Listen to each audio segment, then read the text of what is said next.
Bonjour à tous, ravi de vous retrouver pour cette nouvelle édition des Matins du Sénat. Souvenez-vous, après 3 mois de Tour de France à la rencontre des maires lors du grand débat national, Emmanuel Macron a fait plusieurs annonces, dont un projet de loi en faveur des élus locaux. Cette réforme est censée simplifier la vie de ces élus, souvent bénévoles et qui donnent du temps au service de leurs concitoyens. Le secrétaire d'État en charge des collectivités territoriales, Sébastien Lecornu, a dévoilé la semaine dernière aux sénateurs les grandes lignes de cette réforme. Je vous laisse les découvrir. Je considère vraiment que sur les questions liées aux collectivités territoriales, mais ce n'est pas tant le ministre qui parle, c'est surtout l'ancien maire et l'ancien président du conseil départemental, les vérités ne sont pas si évidentes à construire. Parce que quand nous légiférons, quand vous légiférez avec le gouvernement, ici même ou à l'Assemblée nationale, et nous l'avons encore fait notamment, chère Françoise Gatel, j'y reviendrai dans un instant, nous définissons un cadre global qui s'applique partout sur le territoire pour des cas de figure et des situations qui, en revanche, elles, bien sûr, peuvent être extraordinairement différenciées, puisque même si l'Eure et le Calvados peuvent, par exemple, se ressembler, les situations telles que, par exemple, on peut les retrouver dans l'intercommunalité, ne sont pas forcément toujours les mêmes. Donc, de cela, effectivement, après avoir échangé longuement avec pendant pratiquement 96 heures avec les maires de France et le président de la République pour avoir organisé ces échanges. J'en suis arrivé à cette, non pas conclusion, parce que c'était chez moi une véritable conviction initiale, que sur tous ces sujets, il nous fallait emprunter des chemins de crête qui nous permettaient, avec beaucoup de bon sens et de pragmatisme, d'arriver à démêler des situations, tant sur effectivement le statut de l'élu que sur les irritants de la loi NOTRe, avec là aussi toujours un chemin de crête difficile. Au fond, nous avons une injonction, non pas une injection, non, mais une injonction contradictoire. Oui, non, pas tout à fait le genre. Une injonction contradictoire de la part de nos collègues élus locaux sur le terrain, à la fois de donner beaucoup plus de simplification, de liberté et de confiance. Et vous l'avez dit, Monsieur le Président, ce sentiment de dépossession chez les maires de France, il est très fort et très puissant. Et en même temps, il y a aussi quand même une injonction très forte sur la stabilité. Personne ne réclame l'énième grand soir, l'énième grande loi territoriale, la loi Neutre 2, la loi MAPTAM 2. En tout cas, si vous avez des collègues qui le demandent, Monsieur le Président Dallier, je serais heureux de les voir et de les rencontrer, puisque pendant 96 heures... Voilà. Souffrait, Monsieur le Président Dallier, que la France ne se résume pas à la seule question parisienne, mais je crois que les autres sénateurs qui sont ici présents le sauront. Mais de cela aussi, nous pourrons en parler, Monsieur le Président Dallier. Si les vérités étaient si simples, on le sait, nous avons eu l'occasion de faire un petit déjeuner de travail tous les deux sur le sujet. Les choses seraient peut-être déjà faites depuis longtemps et bien avant mon arrivée. Donc ça, c'est pour la méthode. Plutôt que des paroles, une preuve.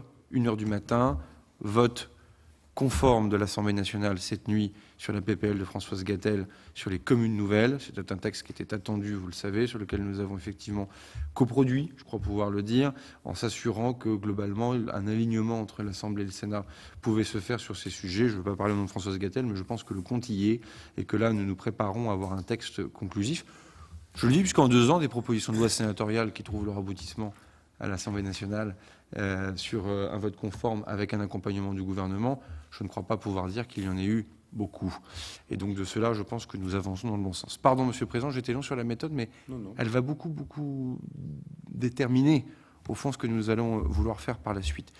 Je ne rentre pas complètement dans le détail de ce qu'il y aura dans le projet de loi, puisqu'un certain nombre de documents vous ont déjà été donnés, et que précisément, si nous sommes dans une coproduction, c'est bel et bien que déjà nous nous sommes beaucoup inspirés des travaux du Sénat. Évidemment, je regarde Mathieu Darnaud parce qu'il y est pour quelque chose, tant d'ailleurs sur les questions liées au statut de l'élu que sur les assouplissements de la loi NOTRe, qu'après un échange approfondi avec lui, avec Philippe Bas, avec le président Bockel et avec le président du Sénat, puis après avoir rencontré chacun des présidents de groupe, l'intégralité des présidents de groupe qui représentent les différentes sensibilités politiques ici du Sénat, je crois pouvoir dire que le projet de loi que je présenterai la semaine prochaine au Conseil des ministres est un projet de loi qui constitue une base, et pas forcément d'ailleurs un aboutissement, je le dis tout de suite, qui pourra être largement enrichi par voie d'amendement. Dans ce projet de loi, on va y retrouver 2 catégories au fond, ou 2 grandes thématiques de réponse. La première réponse, vous l'avez dit, Monsieur le Président, ce sont bien sûr les questions liées.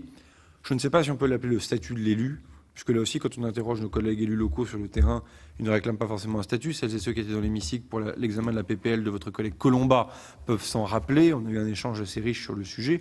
Ils veulent surtout des conditions d'exercice claires de l'exercice de leur mandat. Le statut appelle la notion davantage peut-être de statut de la fonction publique ou de statut d'un agent, et en aucun cas, je le crois, en tout cas chez celles et ceux que je rencontre, nos collègues élus veulent devenir agents de leur commune ou salariés de leur commune. Ils veulent en être les élus, comme d'ailleurs les grandes lois de la République, 11 novembre 1789, décembre 1789, nous en parlions hier au soir, la loi également de 1884, bref, il y a quand même un mouvement législatif républicain depuis plus d'un siècle et demi, voire 2 siècles, sur lequel on dit quand même des choses assez claires sur ce qu'est le mandat électif et surtout sur ce qu'est la commune. Néanmoins, on voit bien quand même qu'on a une crise de l'engagement sans précédent. Elle n'est pas propre aux élus locaux. Elle est associative, elle est syndicale. Je le dis toujours comme exemple, j'ai présidé le SDIS de l'Eure. Il était plus facile de trouver des sapeurs-pompiers volontaires il y a 20 ans qu'aujourd'hui. Donc la crise de l'engagement est quelque chose qui traverse l'ensemble de la société. Pour autant, si on croit, je crois que c'est le cas dans cette maison, à la démocratie représentative, on doit donc prendre garde et attention à ce que cette crise de l'engagement ne vienne pas tout simplement faire disparaître un pan entier de notre modèle démocratique, à savoir la démocratie locale. Et donc de cela, envoyer un signal collectif, consensuel je le crois, sur les conditions d'exercice du mandat de l'élu local, c'est un moyen, si ce n'est de régler complètement le problème, en tout cas de commencer à faire un mouvement, parce que, et vous y êtes pour quelque chose au Sénat, beaucoup de mesures ont été prises ces dernières années pour faciliter les choses, mais souvent d'initiatives parlementaires et par à-coups, c'est bien logique d'ailleurs, ce serait donc la première fois qu'un gouvernement viendrait avec un texte dont l'inspiration est largement sénatoriale dans les travaux que les délégations ou les rapports d'information qui ont pu être produits, mais qui fait un peu système, avec plusieurs séries de réponses. On y rentrera dans le détail pour les points qui vous intéressent, sachant qu'en plus, et là en cela aussi c'est une preuve de la spécificité et de la singularité de la nouvelle méthodologie, je vous parle d'un projet de loi que je n'ai pas encore présenté au Conseil des ministres. C'est dire si on est véritablement sur quelque chose de nouveau, parce que pour le coup c'est assez rare. Oui. Je voulais y insister en introduction, je ne l'ai pas fait, mais nous partageons effectivement... Voilà. En clair, même, si j'ose dire, Monsieur le Président, ça ne se fait pas de parler d'un projet de loi qui n'existe pas. Bon, donc je le fais devant vous néanmoins. Et donc de cela, plusieurs choses, à mon avis, peuvent être traitées dans le cadre du projet de loi. La première question, c'est bien sûr la question de la formation. Vous y avez fait beaucoup avec le DIF, d'ailleurs Jacqueline Gouraud y est aussi pour beaucoup sur cette affaire lorsqu'elle siégeait parmi vous. Il est très clair que cette question de la formation n'est pas aboutie parce que lorsqu'on est conseiller régional, conseiller départemental ou maire adjoint ou conseiller municipal, que sais-je, d'une très grande collectivité, le fait de se faire former est quelque chose qui commence à devenir non seulement c'est possible financièrement, mais en plus c'est possible culturellement. Je me permets d'évoquer cette question culturelle. Quand on est adjoint au maire d'une commune rurale, commencer à aller dire aux collègues qu'on peut avoir telle ou telle carence ou lacune, ce qui est bien naturel, ce que l'on ferait spontanément dans la fonction publique ou dans l'entreprise, expliquer qu'il faut aller dépenser quelques centaines d'euros, voire quelques milliers d'euros pour aller se faire former sur une ou plusieurs journées, n'est pas quelque chose qui culturellement est aussi simple que cela. Il faut donc complètement transformer le modèle de la formation dans notre pays et l'emmener jusqu'au bout, et notamment les travaux qui ont été initiés par Muriel Pénicaud avec le CPF récemment pour les agents et pour les salariés, doivent nous permettre de constituer un modèle où il n'y a pas de raison qu'un élu local ait moins de droits au fond à la formation qu'un salarié ou un agent de la fonction publique. Voilà typiquement une mesure très concrète, on pourra rentrer dans le détail. La deuxième des choses, vous l'avez dit, Monsieur le Président Bockel, c'est bien sûr la question indemnitaire, sur laquelle je remercie véritablement là aussi Mathieu Darnaud et quelques-uns de ses collègues pour la qualité de l'échange. Le chemin de crête, là aussi, est clair, et vous en savez quelque chose. PPL 2015 contre PPL 2016, nos collègues élus, à la fois souffrent d'une difficulté à trouver une indemnisation adéquate, et en même temps, en aucun cas, ne font ça pour l'argent. En aucun cas, on le sait. S'ils le faisaient pour l'argent, ça se saurait. Et donc là, vous avez aussi des situations et des disparités territoriales très très fortes. Vous avez tout un tas de collègues qui ne souhaitent pas porter leur indemnité au maximum. Tant parce que ça peut peser sur le budget de la commune, mais aussi parce que parfois, politiquement, ils ne le souhaitent pas. Et j'ai envie de vous dire, on ne peut pas faire libre administration des collectivités territoriales d'un côté, puis de l'autre côté, commencer à dire bon. Donc de cela, après avoir là aussi une séance de travail importante avec le président Barouin, je crois que travailler sur des mesures d'assouplissement de seuil constitue déjà une sérieuse, solide base pour commencer. Un maire d'une commune de 485 habitants aura le droit à 600 et quelques euros d'indemnité par mois au maximum. Au maximum, il peut faire moins. Un maire d'une commune de 505 habitants, puisqu'il y a un seuil à 500, comme vous le savez, qui aura, à mon avis, sensiblement, à mon avis, on le sait tous, il aura la même vie quotidienne en tant que maire dans sa commune, lui peut prétendre une indemnité maximum jusqu'à 1200 ou 1100 et quelques euros. Bon, considérer qu'il n'y a qu'un fait dans le milieu rural et que ce fait constitue un seuil unique et travailler sur les seuils me semble déjà être un sérieux bon début. Deuxième chose, pareil, sur la capacité à organiser les indemnités au sein de la collectivité, plus de souplesse. J'ai présidé un conseil départemental dans lequel certains présidents de commission étaient conseillers départementaux de base, pardonnez-moi cette expression, et accomplissaient parfois plus de travail que certains de mes vice-présidents. Pourquoi la collectivité, dès lors qu'une délibération le fait en toute transparence et que chaque citoyen peut la consulter et qu'en plus l'opposition peut se prononcer ou la voter contre, on peut ne pas organiser les indemnités différemment. Après tout, le seul vrai droit constitutionnel, c'est que les conseillers d'opposition, les conseillers départementaux d'opposition, aient une indemnité minimale. Après tout le reste, dès lors que vous êtes à enveloppe constante, la liberté d'organisation de l'indemnité, voilà. Ou alors on arrête de parler de liberté systématique des élus et on légifère pour encadrer. J'ai passé ma nuit sous le regard bienveillant mais néanmoins vigilant de Françoise Gatel qui se situait dans les tribunes de l'Assemblée nationale à expliquer aux députés qu'on ne pouvait pas être dans des injonctions contradictoires entre d'un côté un vrai mouvement de liberté et de confiance aux élus locaux et puis de l'autre une loi qui systématiquement vient de encadrer les choses. En tout cas, ça, vous allez m'entendre souvent le dire, mais certains des gens ont l'habitude de m'entendre le dire au banc des ministres quand je suis ici parmi vous. On pourra revenir sur la question indemnitaire, évidemment, si elle vous plaît. En tout cas, elle n'est pas dans le projet de loi tel qu'il sortira du Conseil d'État présenté au Conseil des ministres, puisque les consultations et la concertation a dépassé le calendrier du dépôt au Conseil d'État, mais il va sans dire que ça se fera par voie d'amendement du gouvernement, déposé très en amont, et dont la commission, ou les commissions, le cas échéant, qui seront saisies, auront bien sûr l'amendement du gouvernement au moment où vous prononcerez sur le texte. Là aussi, je m'y suis engagé auprès de celles et ceux qui auront à en connaître. Ensuite, pour avancer peut-être un peu plus vite, parce que vous m'y invitez, vous avez raison, il y a tout le volet, bien sûr, mais là, du retour terrain en quelque sorte. C'est comment je fais pour compléter ma liste municipale, parce qu'elle ne sera peut-être pas complète, et comment je fais pour avoir un conseil municipal qui ressemble quand même à la société française. Comment je fais pour avoir des jeunes gens. Comment je fais, en tout cas des gens plus jeunes. Comment je fais pour avoir des jeunes femmes. Comment je fais pour avoir des personnes qui sont en situation de fragilité. De toutes les évidences, quand vous avez une personne en situation de handicap à la maison, quand vous avez un jeune enfant, vous absenter de la maison pour aller au conseil municipal ou à la commission municipale, que sais-je, est quand même moins évidente que lorsque vous n'êtes pas dans cette situation-là. Mon propos est plein de bon sens. Et d'ailleurs, plutôt que d'avancer uniquement sur le front de la question indemnitaire, je pense que l'on peut trouver des mesures d'accompagnement financier à côté, prises en charge par l'État, qui permet de venir répondre à ce double enjeu-là. Typiquement, si on croit vraiment à la démocratie représentative et si on veut cette diversité, que la solidarité nationale payée par l'État prenne en charge les frais de garde pour les élus locaux qui ont justement la garde d'un enfant jusqu'à 6 ans ou la responsabilité d'une personne en situation de dépendance ou une personne en situation de handicap, c'est un acte de solidarité nationale qui est nouveau. Pour le coup, des choses comme ça existaient dans vos rapports, mais pas forcément écrites de manière complètement définitive. Nous vous le proposerons dans le projet de loi. Prise en charge, au moment où je vous parle, dans les communes jusqu'à 1000 habitants. Il faut bien mettre une limite.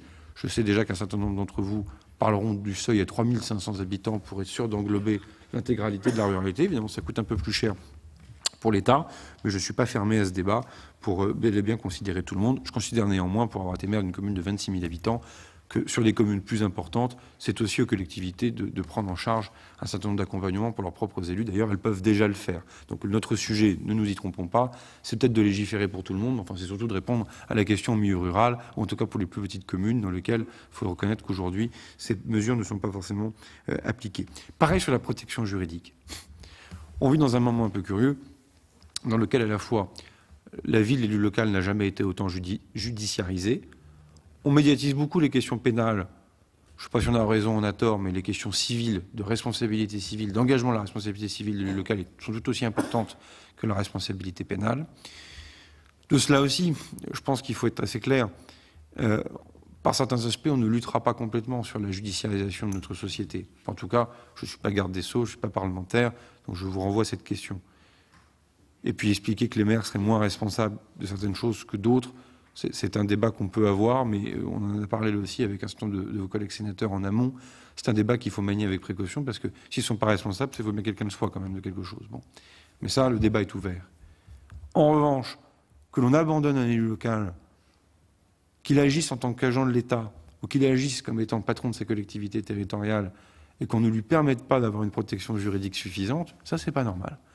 Et donc, typiquement, là aussi, pour l'ensemble des communes de moins de 1000 habitants, mais j'entends aussi la réflexion peut-être jusqu'à 3005, que l'État prenne en charge la protection juridique en payant les assurances qui vont bien de protection juridique en amont pour les élus locaux, dans le bon sens. Comme pour la protection fonctionnelle, Monsieur le Président, là aussi, aujourd'hui, vous le savez, vous êtes maire ou adjoint au maire, vous êtes mis en cause, d'ailleurs pas forcément mis en cause publiquement.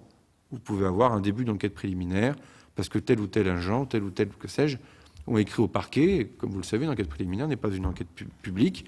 Et donc, vous allez vouloir commencer à vous faire assister d'un avocat. Vous allez devoir aller au conseil municipal, présenter une délibération, faire présenter par votre maire une délibération pour demander la protection fonctionnelle. Donc c'est vous-même qui allez commencer à médiatiser quelque chose qui n'existe pas encore et qui est largement couvert par non seulement la présomption d'innocence, mais encore plus que ça, parce que l'action publique n'a pas encore vraiment démarré. Bon, je suis désolé, si on croit vraiment et si on veut vraiment protéger nos élus, on renverse l'affaire. C'est au conseil municipal de prendre une délibération pour ne pas accorder la protection fonctionnelle et pas une délibération qui doit être prise pour lui donner. Ça n'a l'air de rien, mais là on est dans la vie quotidienne des collègues.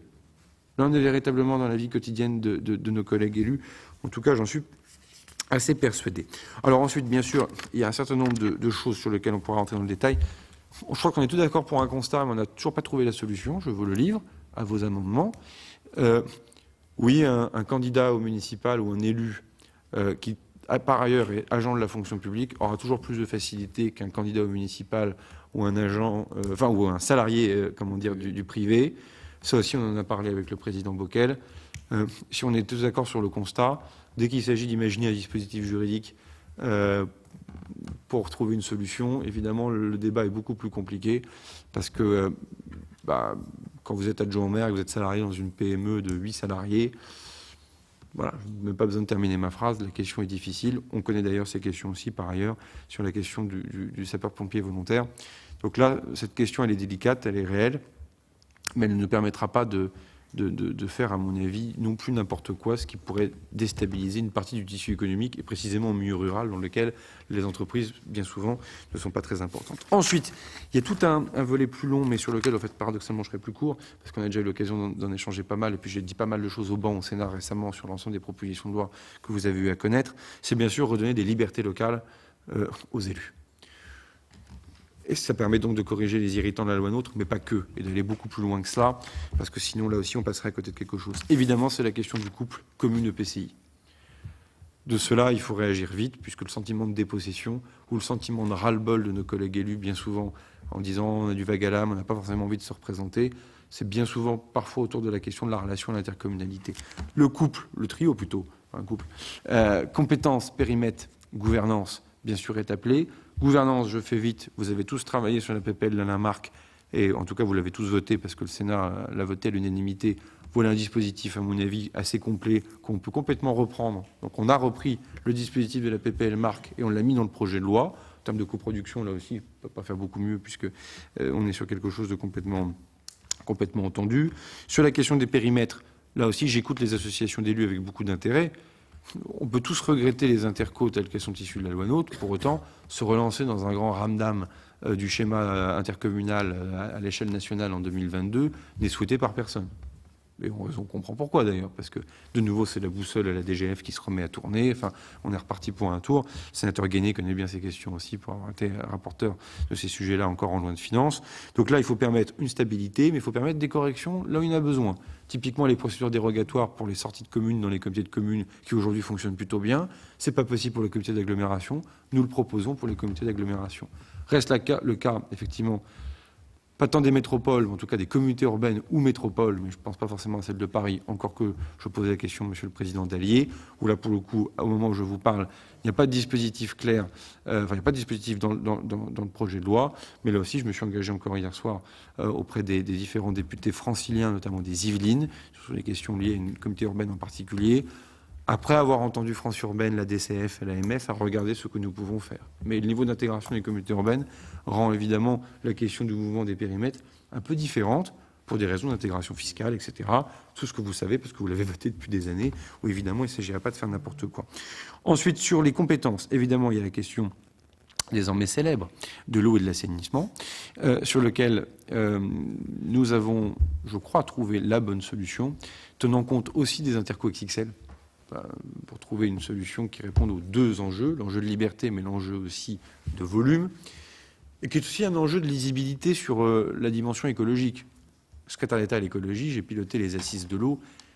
C'est quand même curieux d'avoir un pays dans lequel il y a autant de fuites d'eau, dans lequel il y a des disparités de prix de l'eau, dans lequel, enfin, on ne fait pas que bien sur l'eau potable, j'entends d'ailleurs, plus que sur l'assainissement, pour être complètement précis.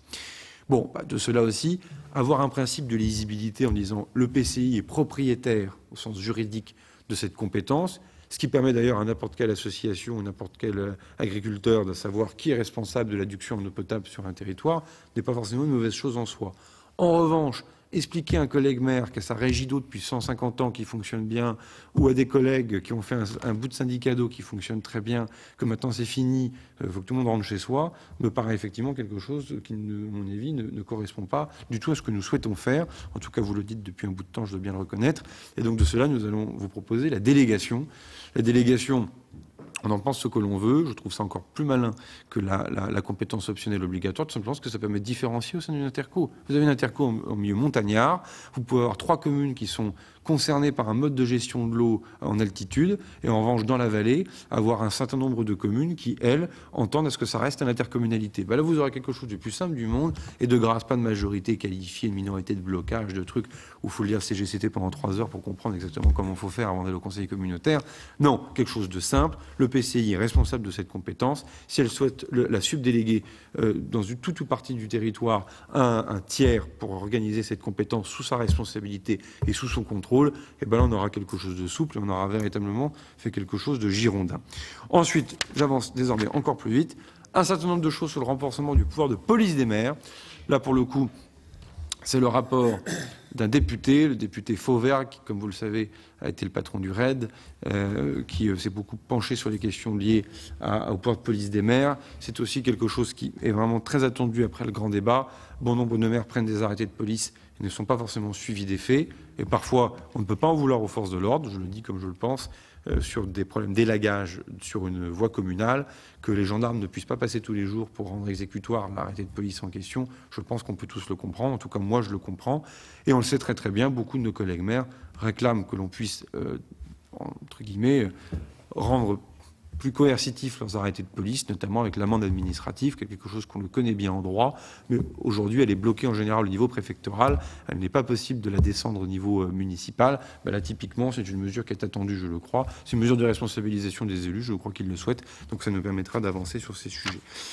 Monsieur le Président, j'en ai pratiquement terminé, je pense également que nous serions incomplets sur cette loi sans travailler sur les effets de seuil, et de cela le législateur a à dire, mais également le pouvoir réglementaire. Agnès Pannier-Runacher, ma collègue secrétaire d'État, fait un boulot assez remarquable en ce moment sur les questions des marchés publics. 25 000 euros, tout le monde pense ou dit que c'est la faute de l'Europe. En Irlande, c'est 135 000 euros, c'est le même droit européen. Bon, donc après, il y a des enjeux constitutionnels avec le Conseil d'État qui est vigilant. Mais là aussi, pour la plupart des communes de France, rehausser légèrement le seuil, c'est déjà un irritant ou une vie quotidienne complètement allégée. Pour le coup, je n'y suis pas pour grand-chose. C'est vraiment Agnès Pannier-Runacher qui s'accomplit de cela. Pareil pour des montants, par exemple, de prise en charge de subventions. Vous savez, vous avez aujourd'hui une église qui menace ruine. On va vous expliquer, en tout cas au maire, maître d'ouvrage, ah oui, mais 80% de subvention maximum. Si l'église est complètement classée, le préfet peut déroger, mais s'il n'y a que les vitraux ou le tabernacle, le préfet ne peut pas déroger. Bon, on est sur des choses que d'ailleurs la mission de Stéphane Bern sur le loto du patrimoine a largement montré. Là aussi, pouvoir dérogatoire du préfet. Conseil départemental de l'Aude, inondation. Des boulangeries sont dévastées, enfin des commerces sont dévastés dans des villages. Il faut faire de l'aide à la trésorerie en urgence. Loi NOTRe. Le conseil départemental ne peut pas verser une aide à la trésorerie. Qu'est-ce qu'on a fait courageusement ? On a laissé le président du conseil départemental voter des subventions de la trésorerie. J'ai demandé au contrôle de légalité à l'époque de fermer les yeux. Franchement, je l'ai fait parce que c'était une situation de crise. C'est pas raisonnable. je vous propose de permettre, en cas de catastrophe naturelle, le rétablissement sous condition par le préfet de la clause de compétence générale dans des cas très précis qui permet aux départements, notamment dans les régions les plus rurales, de là aussi trouver des solutions rapides. Vous voyez, ce ne sont pas des mesures qui sont forcément spectaculaires si on les prend une par une, mais qui, mis bout à bout, correspondent bien à ce que vous entendez dans vos départements respectifs, à mon avis, en fin de semaine, quand vous allez à la rencontre des différents élus. Je me tais, Monsieur le Président, j'ai été au final trop long, mais je souhaitais que vous ayez globalement le parfum et la tonalité, la saveur globale de ce projet de loi. Non, non, vous n'avez pas été trop long, c'était très bien, et dans cet esprit également très, très pragmatique qui caractérise votre démarche et que je veux saluer avant de passer la parole aux collègues qui se sont déjà inscrits, à commencer par Mathieu Darnaud. Je voudrais dire simplement, après vous avoir écouté, que oui, vous avez raison sur la question des propositions en matière de régime indemnitaire. Et c'est des choses qui ont été évoquées, y compris dans des séminaires de fin de session de groupes politiques, n'est-ce pas, Françoise? C'était le cas dans notre groupe. La question de l'effet de seuil, elle se pose. Hein, et comme vous l'avez vous-même évoqué, pour moins de 500, plus de 500. Hein. Sur la question du risque pénal, mais vous le savez, dans le gros travail que nous avons fait, nous avons un chapitre consacré à cette question, nous avons été, après une table ronde, certains s'en souviennent, très approfondie, avec des sachants, des juristes, etc., extrêmement prudents. Hein, car nous avons conscience de l'importance de l'égalité du citoyen devant la justice. Mais on peut à la fois être extrêmement prudent et, comme vous l'avez dit vous-même, trouver des pistes, et notamment celle de la défense. Enfin, dernière remarque, ce que vous avez dit sur les salariés, enfin les élus salariés dans le privé. C'est vrai que, bon, il y a déjà des mesures qui existent. C'est vrai que chaque fois qu'on va aller un peu plus loin, comme on le dit pour la Constitution, il faut le faire avec une main tremblante parce que le mieux peut être l'ennemi du bien, parce que avoir trop de protection, c'est risquer de ne plus être embauché ou réembauché. Hein. Donc voilà, c'est un sujet où il faut tout peser au trébuchet. Merci aussi, je dirais, de cette prudence dans l'approche qui est aussi née de votre expérience d'élu. Ça, nous l'avons à l'esprit. Mathieu Darnaud, puis Françoise Gatel, et je poursuis. J'ai noté Dominique Delège, François Bonhomme et Antoine Lefebvre. J'ai bien sûr Philippe Dallier. Bien sûr Philippe Dallier. Pardon Philippe. Mathieu. Merci Monsieur le Président. Monsieur le Ministre, merci pour ces propos et d'avoir su trouver le chemin de l'inspiration sénatoriale. Moi j'ai 4 sujets très, très succincts et très rapides. Le premier, s'agissant de la question des indemnités, au fond, bien sûr, et nous l'avions évoqué lors de l'examen de la PPL Colomba il y a quelques semaines ici même, la difficulté, c'est à la fois la nécessité, et vous l'avez rappelé, pour ceux des élus, des maires, des communes les moins densément peuplées, notamment de cette strate entre 0 et 500 tout particulièrement, mais jusqu'à 3500.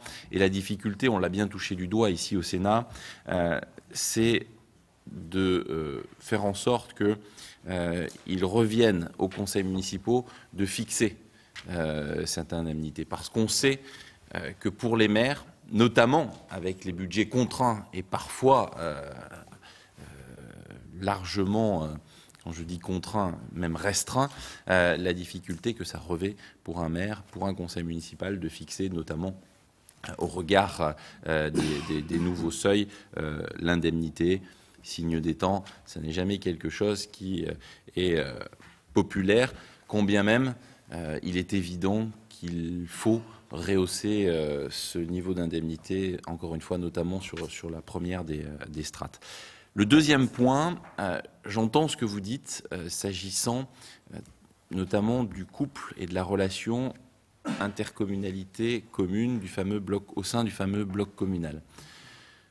Je fais mien vos propos lorsque vous dites qu'aujourd'hui, la difficulté, c'est de trouver ou de faire en sorte que l'on ait des dispositions qui soient de nature à satisfaire l'ensemble des territoires. Évidemment, alors, sans revenir sur le principe de différenciation territoriale, sur la différence majeures qu'il peut y avoir d'appréhension. On l'a vu d'ailleurs avec la mise en application de la loi NOTRe. On voit bien aujourd'hui qu'il y a besoin, selon moi, et c'est peut-être la réponse qu'il faut trouver, plus de liberté dans la répartition, dans la ventilation des compétences. Moi, je le dis de façon très nette.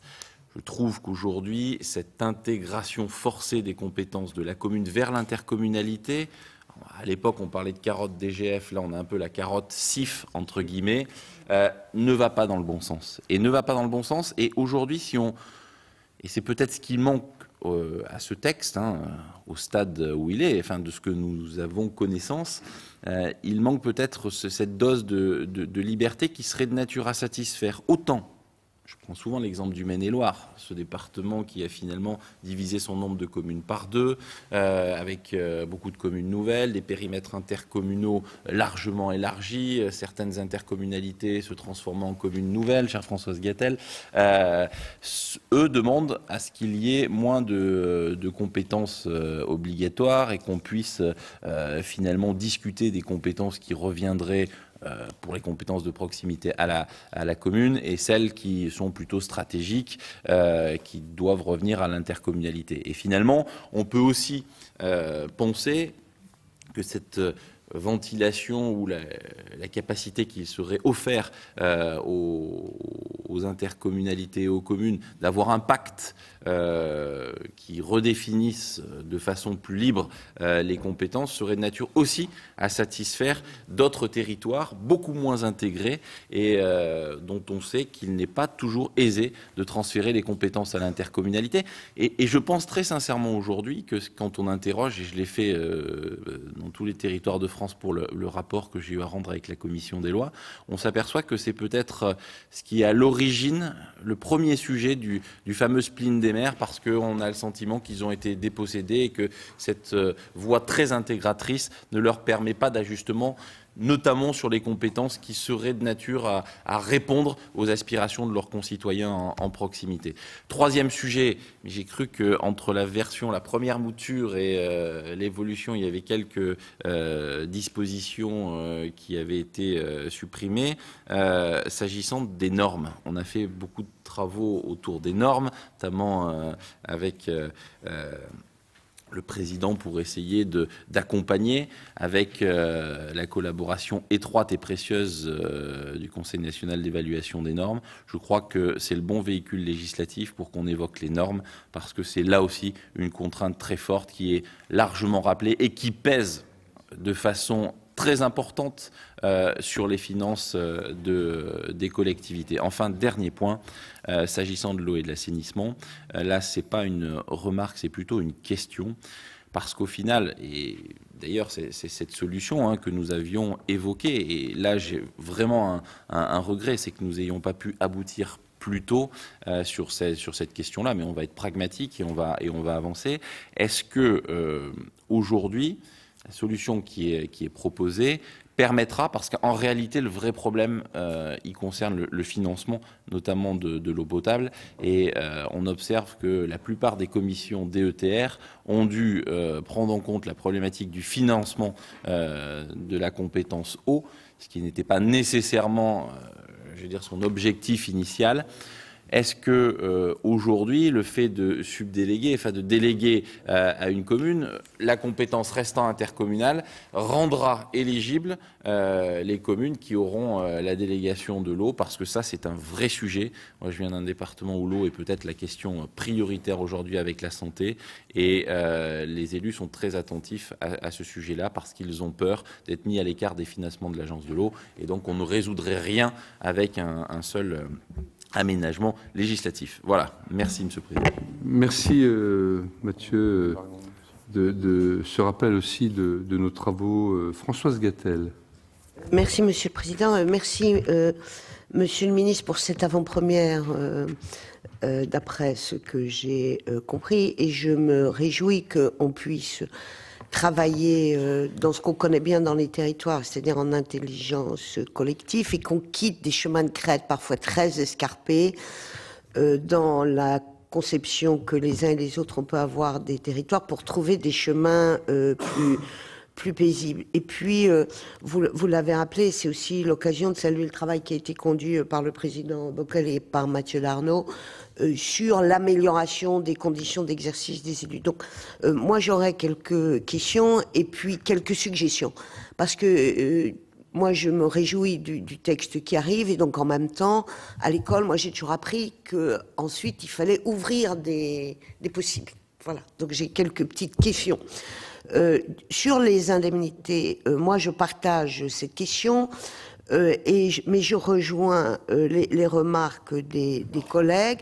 La question des indemnités est toujours un sujet très difficile, voire honteux ou culpabilisant à tort pour les élus, qui donnent l'impression de vouloir profiter et qui font peser sur le budget de leur commune, parfois difficile, un poids d'indemnité. Alors s'il faut affirmer que la République, elle doit aussi, on va dire, compenser les pertes que des gens peuvent avoir en s'engageant au service de nos concitoyens, moi je crains que le fait de devoir délibérer renvoie à un certain nombre de difficultés. Alors même, je sais que c'est compliqué, parce qu'ici on avait voté des choses à la demande d'associations en disant c'est le plafond systématique qui s'applique, et ensuite les associations sont revenues. Mais en tout cas, on a un vrai sujet. La liberté de répartition d'enveloppes au sein de l'équipe municipale, je trouve que c'est assez intéressant. Ensuite, Monsieur le Ministre, j'ai une question. Qui va payer ? C'est-à-dire qu'il y a une augmentation significative des indemnités des élus, et j'entends. Si ça pèse sur les budgets municipaux et si ça n'est pas pris en charge d'une manière raisonnable, responsable par l'État, ça va être un vrai sujet. L'autre point autour de cet aspect financier, de la diversité des élus, vous l'avez évoqué vous-même, il faut qu'un conseil municipal reflète la diversité de la société. Il faut qu'on encourage et qu'on permette que des gens qui sont en activité professionnelle puissent s'engager. Et je pense qu'un des points que parfois moi je trouve plus important que les indemnités, c'est les cotisations de retraite complémentaires pour des élus qui à un moment se sont mis à travailler à mi-temps. Et vraiment, je trouve qu'on ne peut pas, il faut qu'on ose dire qu'on ne peut pas faire que des gens qui servent l'intérêt général se retrouvent pénalisés et que cela leur coûte. Donc moi j'ai une vraie question sur les retraites complémentaires que les élus se font aujourd'hui. Ils ont la possibilité, si le conseil municipal est d'accord, il y a un partage 50-50. Mais c'est un vrai sujet. Alors les deux pistes, les questions que je voudrais poser, moi j'ai pas d'idée là-dessus, mais je sens bien qu'on tourne autour de ça, c'est le nombre de conseillers municipaux dans ce que j'appelle les petites communes, encore que moi je ne sache pas ce qu'est forcément une petite commune. Mais on voit bien qu'il y a des difficultés à composer, à réunir le nombre de conseillers municipaux, à composer des listes. Il y a des élus qui disent moi il m'en faut beaucoup et au final on n'est pas beaucoup. Bon. Est-ce qu'on regarde ça? Et le dernier point dont il a été déjà question, c'est le scrutin de liste à partir de 1 habitant. Je sais que dans les associations d'élus, il y a des débats partagés parce que les élus disent c'est compliqué de faire une liste a fortiori quand c'est paritaire, mais je me dis on y arrivait à 1000, à 999, on devrait pouvoir y arriver, et que comme il n'y a pas de scrutin de liste, c'est le tir au pigeon. Parce que ceux qui ne sont pas élus, c'est le maire, parce qu'il a refusé de faire un trottoir ou de boucher un nid de poule, et l'adjoint aux travaux à l'urbanisme. Et souvent, ce sont des gens très bien, et alors eux, c'est mort au champ d'honneur. Voilà, merci beaucoup. Voilà. On sent également, outre sa compétence parlementaire avérée, que vous avez rappelé, Monsieur le Ministre, le lien de Françoise, non seulement avec son propre territoire, mais également avec le monde des élus locaux, des maires de France, où elle a joué et continue à jouer un rôle précieux. Dominique Delège. Oui, merci Monsieur le Président, merci Monsieur le Ministre pour ces précisions. Moi, je voudrais revenir sur un point qu'a évoqué Mathieu Darnaud.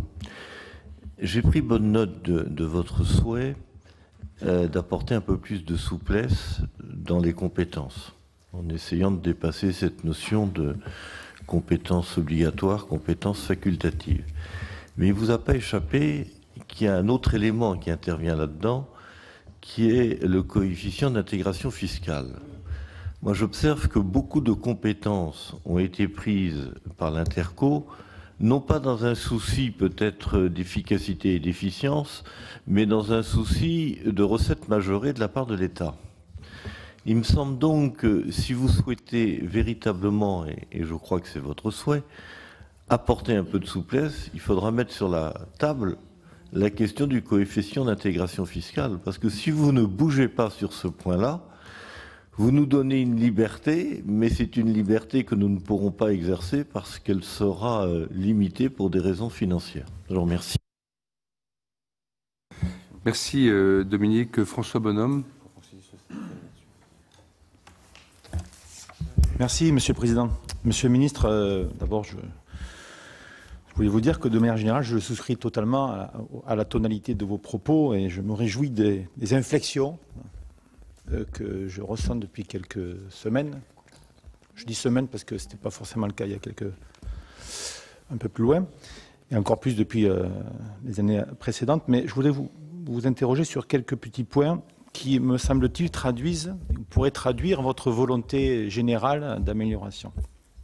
Sur la formation des élus, le DIF est financé par la cotisation des élus, le 1%. Or, les premiers résultats ne sont pas très encourageants dans la mesure où, sur les 14 millions récoltés, il y a à peu près 2 millions qui ont été réellement dépensés. Et quand on se penche sur les raisons pour lesquelles celui-ci n'a pas été dépensé, on s'aperçoit qu'en réalité, le système est tellement lourd, est tellement compliqué, est tellement un peu manque de fluidité que les élus finalement renoncent d'une manière ou d'une autre aux intentions initiales parfois. Et finalement, la formation des élus qui devait être facilitée ne l'est pas forcément, et il est encore moins pour les élus ruraux. Donc déjà, que la Caisse des dépôts thésaurise les 14 millions accumulés chaque année pour en dépenser que 2, c'est une question, mais surtout du point de vue de l'objet même de ce dispositif, on peut s'interroger. Ensuite, concernant les indemnités, je souscris évidemment à vos propos et je crois que c'est un sujet qu'on doit aborder de plein pied, même s'il est délicat, même s'il est difficile, mais il vaut mieux traiter la question les yeux dans les yeux, si j'ose dire. Il n'empêche que pour l'eau et l'assainissement, on a quand même un souci dans la mesure où à partir du 1er janvier 2020, les vice-présidents et les présidents de syndicats mixtes dont le périmètre est supérieur à celui des EPCI dont ne pourront plus percevoir d'indemnité à partir du 1er janvier. Et c'est vraiment la traduction sournoise de la logique intégratrice qui prévaut depuis la loi NOTRe sur les questions de compétences eau et assainissement. Alors vous avez repris l'argument de dire les fuites d'eau, parce que c'était l'argument de la DGE qui a nourri tous les ministres et secrétaires d'État qui sont allés dans l'instrument de torture pour obliger la logique intégratrice de se mettre en œuvre. La fuite d'eau, je suis désolé, un petit syndicat, si on compare les fuites d'eau avec un grand syndicat ou une grande... n'a pas de sens dans la mesure où on ne tient pas compte de la configuration du bassin hydrogéologique. Il est évident que quand on a un énorme réseau peu dense sur un grand territoire et un réseau très dense, dans un territoire très urbanisé, on n'a pas les mêmes taux de rendement ou de fuite. Donc, tirer de cet argument-là l'idée qu'il va falloir faire des grands ensembles, je trouve que c'est une confusion que parfois on alimente volontairement parce qu'on veut une logique intégratrice, mais je crois qu'elle est dommageable et qu'elle ne traduit pas la réalité territoriale. Or, donc la question est la suivante, entendez-vous revenir sur cette possibilité parce que on va avoir une vraie césure à partir du 1er janvier 2020 entre ceux qui pourront prétendre à des indemnités pour une mission et d'autres non, à cause de ce dispositif-là. Le troisième élément, c'est sur la protection fonctionnelle. Je vous ai entendu dire que vous regrettiez effectivement la suspicion qui pèse sur les élus lorsqu'ils sont mis en cause. Et on sait aujourd'hui qu'avec des assemblées de citoyens toujours éclairées, évidemment, il est facile de mettre en cause. Mais la logique de mise en cause et la logique judiciaire n'est pas la même. Il n'empêche que votre proposition de protection fonctionnelle, je m'interroge. Vous disiez qu'il suffirait simplement que ça serait au conseil municipal de prendre une délibération pour ne pas accorder la protection fonctionnelle, afin de ne pas justement réalimenter la suspicion. Mais de toute façon, je vois mal comment le conseil municipal, d'abord ça aurait le même effet, probablement. Et après, ça voudrait dire que le conseil municipal serait informé d'une manière ou d'une autre d'une action publique qui serait déclenchée par le procureur. Là, je vois mal concrètement comment vous pourriez éviter ce que vous regrettiez ou dénoncez. Parce que si c'est le conseil municipal qui doit prendre l'initiative pour ne pas déclencher la protection fonctionnelle, c'est bien qu'il y a eu quelque chose qui a pu le déclencher. Donc je ne vois pas concrètement comment ça peut aussi éviter ce dispositif. Et le troisième élément, dernier élément, c'est sur la post-représentativité, la représentation la post-représentativité. Le président public, à travers le grand débat, a repris à son compte l'idée de tirage au sort. Alors, tirage au sort en matière de transition écologique, et apparemment les 150 citoyens qui étaient annoncés ont le plus grand mal à être recrutés pour des raisons qu'il est facile d'imaginer, mais accréditer et alimenter et conforter l'idée que des citoyens seraient autant ou aussi éclairés et aussi légitimes que ceux, lorsque le sort les aurait désignés, que ceux qui auraient été désignés par le suffrage universel, je crois que c'est vraiment affaiblir le fondement même de notre démocratie tout court, dans la mesure où la représentativité est quand même le socle de notre démocratie. Et quoi qu'on en pense du point de vue de la dite modernité, je crois que c'est affaiblir d'une certaine façon aussi la démocratie représentative et les élus par ce fait. Merci beaucoup François. Sur ce dernier point, moi je fais aussi partie de l'ancien monde et c'est vrai que ces questions de démocratie participative. L'ancien monde, c'est Athènes. Merci, c'est une belle référence. Non mais bon, écoutez, mes chers amis, on va très bien s'en sortir. On a du temps, on a encore 6 inscrits. Il faut juste que, comme l'ont fait ceux qui sont déjà intervenus, on rythme ça bien de manière à ce que on ait un temps pour le ministre avant son départ. Il partira un peu après 10 heures, vous voyez, donc.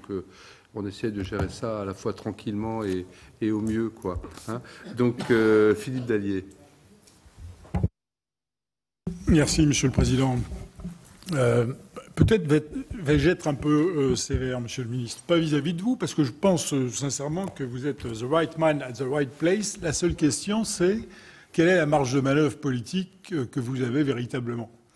Et cette question, plus le temps passe, et plus elle m'inquiète, parce que j'ai le sentiment que la réponse à ma question, c'est qu'on va aller vers de l'eau tiède. On va aller vers de l'eau tiède. Je ne sais pas qui a trouvé la formule revenir sur les irritants de la loi NOTRe et MAPTAM, mais les irritants, je cherche encore ce que ça veut dire. Et ça irait plutôt dans le sens de ma crainte de voir effectivement retoucher à la marge ce qui ne fonctionne pas ou fonctionne mal. Moi, je pense que le mal est bien plus profond que ça. Alors peut-être que nous avons commis ici au Sénat, les élus locaux, effectivement une erreur en disant on veut plus de Big Bang, parce qu'effectivement on avait vécu des périodes assez compliquées. Mais finalement, en ayant dit cela, qu'est-ce qu'on va faire finalement au bout du compte ? Et d'ailleurs, je me demande, quand on va parler de différenciation, jusqu'où on va aller ?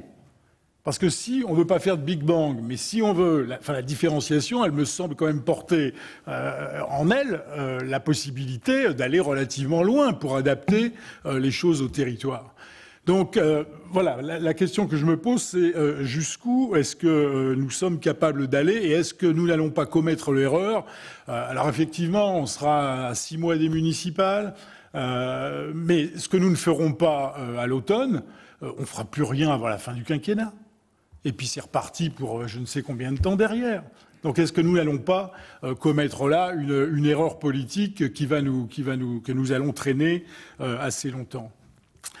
Le sentiment je ne vais pas dire désespérance des élus, ça serait peut-être un peu trop fort. Ne croyez pas, Monsieur le Ministre, et puis mes chers collègues, qu'il ne concerne que les élus des petites communes rurales, etc.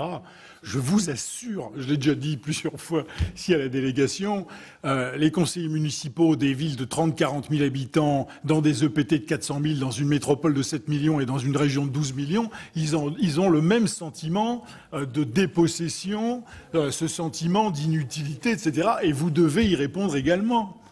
Alors c'est bien beau de répéter que le Sénat c'est l'Assemblée du Seigle et l'Alchâtaigne, bon c'est très bien, c'est sympa, mais 80% de nos concitoyens vivent maintenant en zone urbaine et il faudrait peut-être aussi qu'on s'interroge sur la manière dont tout cela fonctionne. Et je termine pour pas être trop long sur l'affaire du Grand Paris, Monsieur le Ministre. Moi je suis absolument désespéré. Ça fait 11 ans que j'avais rendu mon rapport pour l'Observatoire de la décentralisation, qui posait au moins une question en disant « Attendez, il faut en faire une de métropole. Il faut la créer avec une proposition. » On est 11 ans plus tard, on a le pire système qu'on aurait pu imaginer. Tout le monde est d'accord pour dire que ça ne peut pas continuer comme ça. Et j'ai cru avoir compris, Monsieur le Ministre, que c'est tellement compliqué qu'on ne va encore pas y toucher. C'est pas possible, Monsieur le Ministre. Ça n'est pas possible. Alors si c'est pas à l'automne dans ce texte-là, rassurez-moi et dites-moi que ça sera après les municipales dans un autre texte. Mais ça n'est pas possible. Alors certes, Paris n'est pas la France, mais la Seine-Saint-Denis et le Val-de-Marne ne sont pas Paris. Et il y a 12 millions d'habitants dans cette région. C'est le PIB le plus important pour le pays. C'est notre métropole de rang mondial, parmi les 4 ou 5 qui existent sur la planète, et il ne faudrait pas s'y intéresser parce que c'est trop compliqué. Et on a laissé Paris fusionner communes et départements pour régler les problèmes budgétaires de Paris, ça c'était le gouvernement précédent. Et là, les Hauts-de-Seine et les Yvelines réfléchissent à fusionner pour tuer la métropole, et on laisse faire tout ça. Et l'État mais l'État ne tape pas du poing sur la table, et personne ne redirait qu'il y a urgence à dire « Attendez, ça suffit ». Ça suffit. Donc, Monsieur le Ministre, rassurez-moi que je sorte de cette réunion avec le tout petit espoir de pouvoir croire qu'on va remettre ça sur la table. Parce que c'est un sujet d'intérêt national. Ça n'est pas le problème des chapeaux à plumes trop nombreux dans cette région qui font que finalement on bloque tout parce que jamais le maire de Paris, quel qu'il soit, le président de la métropole, quel qu'il soit, ou le président de la région, quel qu'il soit, ne se mettront d'accord pour lâcher quoi que ce soit. Parce que la vérité, c'est ça. Alors si l'État, l'État, il faut qu'il soit le plus girondin possible. Mais là, Monsieur le Ministre, soyez jacobin. Merci. Connaissant bien Philippe Dallier, vraiment c'est un cri du cœur et je crois qu'il faut le prendre comme tel. Hein, et on est au-delà des clivages. Bon, je laisse de côté la petite allusion au sénateur de la Châtaigne, qui était une agression caractérisée contre votre voisin de gauche, puisque en Ardèche, quand même. Non mais attends, Philippe, dans ce monde de brutes que tu as si bien décrit, faisons un peu d'humour. Mais le cri du cœur est, je crois, à prendre très au sérieux. Il risque d'être complété d'ailleurs dans quelques instants par Pascal, mais avant, on va donner la parole à Antoine Lefèvre. Oui, Antoine, c'est pas le Kouglof, c'est le maroilles et le champagne. C'est un peu fort dès le matin. Bien, Monsieur le Ministre. Mais en tout cas, merci de nous avoir éclairé sur ce qui n'est pas encore un projet, sur les grandes lignes et on voit que les consultations qui ont été menées ont, semble-t-il, eu leur utilité. C'est vrai qu'à force d'empiler les normes et d'ajouter des contraintes, nos maires, et je rejoins à l'instant Philippe Dallier, qu'ils soient ceux des villes et ceux des petites communes, ont été plutôt dans un mouvement un peu de trouble, d'interrogation. Et c'est vrai que c'est compliqué parce que pour nous, c'est l'essence même de notre démocratie, ce qui fait vivre la République. On l'a vu à tous les moments un peu compliqués de notre histoire. Et il fallait pas uniquement que quand ça va mal, on se souvienne qu'effectivement les maires peuvent être les fantassins, selon l'expression consacrée, mais qu'ils puissent aussi être entendus. Et il y a cette occasion, je pense, avant les municipales, de ce texte pour qu'effectivement on puisse justement entendre les messages qui ont été relayés depuis de nombreuses années. Et je pense qu'on a effectivement tous une part de responsabilité pour, en tout cas, on doit tous s'engager pour améliorer les choses. Alors, vous l'avez dit, beaucoup de mesures simples, de bon sens. Alors, sur l'histoire du grand Big Bang, on en a connu. Des fois, on peut faire effectivement des choses simples et simplifier sur tel ou tel point la vie quotidienne des élus, c'est important. Pour ma part, j'ai d'après ce que moi j'en ai compris par rapport à ce que disait François, sur la protection fonctionnelle automatique, c'est quelque chose qui a effectivement l'air de rien, mais qui est très important. Pour avoir subi de la diffamation via des réseaux sociaux, je peux vous dire que quand on doit prendre ce type de délibération, c'est toujours un peu compliqué. Et je pense qu'il faut effectivement trouver tout ce qui peut, sur ces plans-là, parce que ça va très loin dans ce que peuvent subir directement et dans leur intimité les maires. Je pense que c'est important d'avoir, en tout cas, de simplifier les choses dans ce domaine.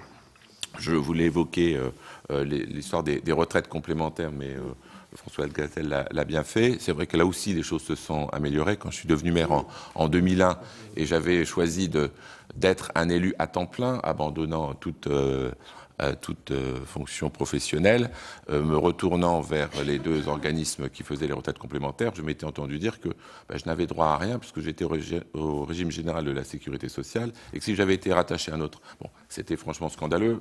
Le législateur avait retravaillé la question, mais il faut aller plus loin pour prendre en compte ce qu'a évoqué Françoise Gattel. Je n'y reviens pas.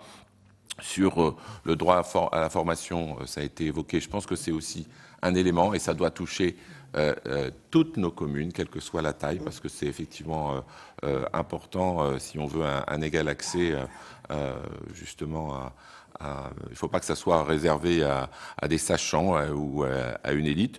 Et puis, j'allais dire justement, avec les difficultés de part et d'autre, notamment de l'organisation de notre vie politique au sein des partis politiques et de leur santé quelque peu faiblarde en ce moment,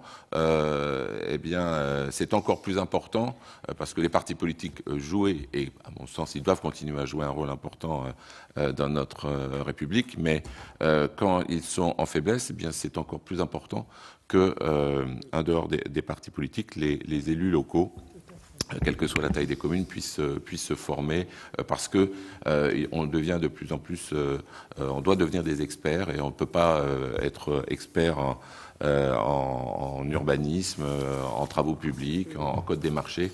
Ça expose les élus, et c'est effectivement compliqué de gérer ce point. Donc voilà les principales remarques. Puis on aura l'occasion avec ma collègue Patricia Schillinger de vous rencontrer cet après-midi pour évoquer ce que l'on considère au nom de la délégation comme les bonnes pratiques. Là aussi, il ne s'agit pas de réinventer ou de refaire des textes, mais de regarder aussi ce qui peut être mis en œuvre, ce qui a été testé, j'allais dire, et approuvé par différentes collectivités sur notre territoire. Autant reprendre ces bonnes idées puisque ça fonctionne. Donc on vous en reparlera ultérieurement. Et puis la dernière remarque, j'ai eu l'occasion de le dire hier pour la conclusion de notre rendez-vous d'hier midi, Président Bockel, mais vous avez évoqué l'inspiration sénatoriale. Eh bien, moi, j'espère que cette inspiration sénatoriale soit largement reconnue. Il y va alors c'est bien sûr l'intérêt du Sénat, mais aussi de notre délégation territoriale, de mettre en valeur tout ce travail qui a été fait d'ailleurs depuis très longtemps au sein de cette délégation. J'ai eu la chance depuis 2008 d'y participer avec le président Lambert, Jacqueline Gouraud et notre président Bockel. Je crois que c'est important, nous qui tenons ici fortement au bicamérisme, de rappeler que le Sénat, c'est la Chambre des territoires et que les sénateurs, qui ont aussi connu, comme les députés, des mouvements divers d'appréciation avec le mouvement dit des Gilets jaunes, eh bien, on puisse réaffirmer ce rôle important du Sénat au service des territoires et de rappeler à cette occasion l'inspiration du sénatorial, ça sera important. Voilà, merci. Merci beaucoup Antoine Lefèvre, et j'en profite effectivement pour souligner, je ne l'ai pas fait en introduction pour ne pas être trop long tout à l'heure, mais le travail remarquable de nos deux collègues avec Patricia Schillinger, qui est également là à côté d'Antoine sur la relation commune-communauté. Et c'est vrai que cette idée de vouloir partir des bonnes pratiques pour qu'on soit ainsi force de proposition, enfin moi je peux aussi en témoigner pour avoir été président d'une intercommunalité. C'est un travail vraiment puissant et à mon avis dans lequel il y a matière à idées. Je sais que vous avez cette réunion cet après-midi à laquelle j'ai été convié, mais où je ne pourrai pas venir ayant un autre engagement sénatoriale, mais j'attends beaucoup effectivement de l'échange que vous aurez. Merci Antoine de l'avoir rappelé. Alors, 4 collègues sont encore inscrits, donc on essaie de tenir pour laisser un peu de temps au ministre pour nous répondre. On se reverra. Bien sûr. Pascal Salvoldelli. Merci. Pascal. Merci, Président. Moi, ce que je recherche, c'est de votre part un élément de cohérence et d'unité de votre projet de loi avec l'ensemble du mouvement des réformes que vous engagez. Et dit ça, c'est pas un esprit de polémique. Bon, voilà. Je pense que les élus, dans leur diversité de situation, de sensibilité politique, ils aimeraient quand même avoir des éléments de cohérence. En gros, vous assumez une question, quand même, le mot proximité, dont acte, pas de problème. Engagement. Là, ça va amener quand même un peu de débat politique, le mot engagement. Et là, quand même, on a un projet de loi où il y a des éléments de consensus. Moi, je souligne, je suis assez d'accord, sur la fonction, la valorisation du cadre de la fonction d'élu. On a la question de la libération et la question du financement. Et là, on demande tous une réponse. Voilà. Donc ça, c'est pas une situation de blocage. Il faut apporter la réponse sur délibération et financement. Mais après, c'est sur le reste, parce que, écoutez, enfin là, c'est pas une question de majorité et d'opposition. Je regarde, moi, que je sois dans le Val-de-Marne, ou que je sois dans la Creuse, ou que je sois dans le Doubs, ou le territoire de Belfort, ou je ne sais où, il y a la moitié des maternités qui ont disparu depuis un moment. Vous croyez que la crise de l'engagement des élus, c'est une question d'humeur ou seulement une réaction vis-à-vis de votre majorité? C'est pas seulement ça. Parfois, on n'est pas seulement dans une réaction d'humeur du moment, elle n'est pas que conjoncturelle. Regardez la réaction sur les trésoreries. Dans votre projet de loi, vous dites faciliter les rapports entre les collectivités et l'État. Comment ça se fait que dans le département comme le mien, tous les maires de toute sensibilité viennent de dire on ne prendra pas d'accueil de proximité en substitution des trésoreries? Voilà, je vous alerte là-dessus, pas pour mais parce que je pense que voilà, c'est des éléments que vous aurez dans le débat et qu'il faut assumer. Après, moi, je me pose des questions aussi. C'est sur la question de la différenciation territoriale et les compétences des collectivités. Alors, ça rejoint un peu. Il ne faudrait pas qu'on soit pris comme arrogant ou prétentieux, que ce soit Philippe Dallier ou moi, etc. Là, on ne tape pas sur la table, il n'y a pas une humeur, mais c'est quand même un élément d'attractivité de la France, de sa compétitivité, de sa place, y compris en économie. Là, on parle de 14 millions de gens, vous voyez, on parle d'une économie, on parle du tourisme, on s'en félicite tous, les rentrées sont là, bon, etc., etc. Moi, je vous avoue que je me pose des questions sur cette différenciation territoriale. Je crains, et donc il faut nous donner des garanties qu'il puisse y avoir une concurrence qui va s'exacerber entre les communes et les intercommunalités si on développe trop la différenciation. Et moi, je veux savoir votre opinion et une prise de parti de votre part. Est-ce que le département est le niveau qui a su prendre en compte, je ne dis pas ça à l'ancien président du département, mais est-ce qu'il a su prendre en compte ce qu'on appelle la singularité et la différenciation? Moi, personnellement, je pense que oui. Je pense qu'on a une histoire. La France, elle a des atouts quand même. On est à la fois, des fois, dans des éléments de conflit d'idées, mais on a des atouts. Vous parliez tout à l'heure de l'eau en haute montagne, dans la vallée, etc. Moi, je peux vous dire que je suis dans un département, quand vous êtes au sud, au nord, il y a des différences notables. Moi, je pense que... Donc, quelle est la place du département dans les évolutions portées par le gouvernement? Même si ce n'est pas directement dans le projet de loi, mais il y a bien un moment, vous comprenez qu'il y a un moment... voilà. Est-ce qu'il fait de l'intercommunalité, le département? XY, je ne parle pas de son choix, son exécutif politique. Merci Pascal. Vous êtes quelques-uns à être revenus sur les indemnités. Je crois entendre le consensus qui tombe dans l'oreille, à savoir on lutte contre des effets de seuil qui n'ont plus raison forcément d'être. On garde le principe de liberté.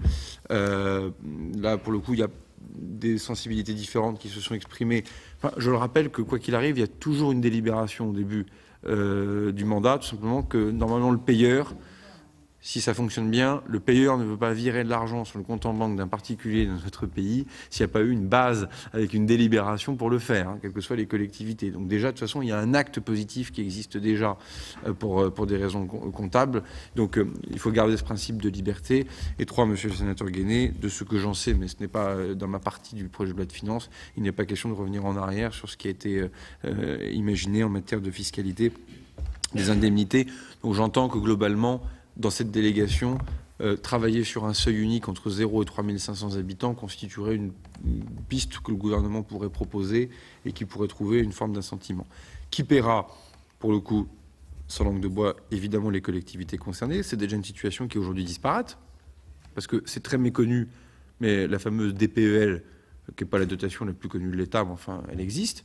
Cette dotation, elle permet aux communes de moins de 1000 habitants de payer les indemnités, mais attention, avec un critère important. Les communes de moins de 1000 habitants ayant un potentiel financier faible.